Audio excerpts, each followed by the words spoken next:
बड़ा interesting question है मेरे पास यूथ से रिलेटेड।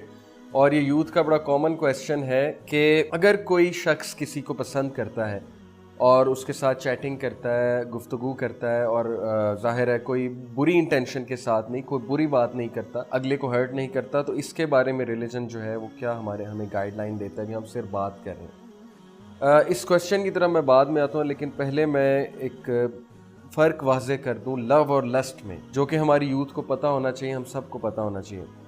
उस पर एक बड़ी ज़बरदस्त स्टोरी है।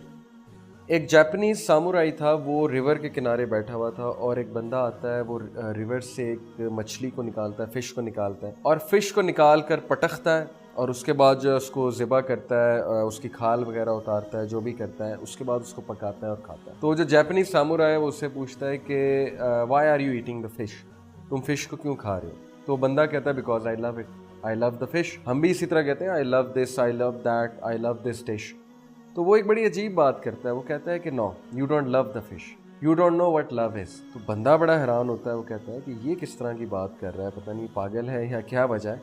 बहरहाल उससे कहता है कि हाउ कैन यू से इट कि I don't love the fish. तो वो उसे एक बात करता है, वो कहता है देखो, तुमने फिश को निकाला अपनी ज़रूरत के लिए, फिश की ज़रूरत नहीं थी, तुमने अपनी ज़रूरत के लिए रिवर से उसे निकाला, उसको पटका, उसके बाद उसकी खाल उतारी, उसके बाद उसको तला, उसके बाद तुम खा रहे हो और तुम कह रहे हो यू लव द फिश।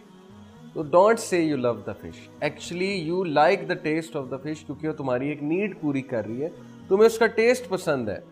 तो फिर उसने फ़र्क समझाया लव और लस्ट में। तो ये बड़ी ज़बरदस्त मिसाल है, इससे हम समझ सकते हैं कि लव और लस्ट में फ़र्क क्या है। लव अनकंडीशनल है, ज़रूरी नहीं कि लव में आपकी सारी नीड्स पूरी, ज़रूरी नहीं है कि लव में आपको जो कंडीशन लगे वही आप पूरी करें या अगला उसको पूरी करे।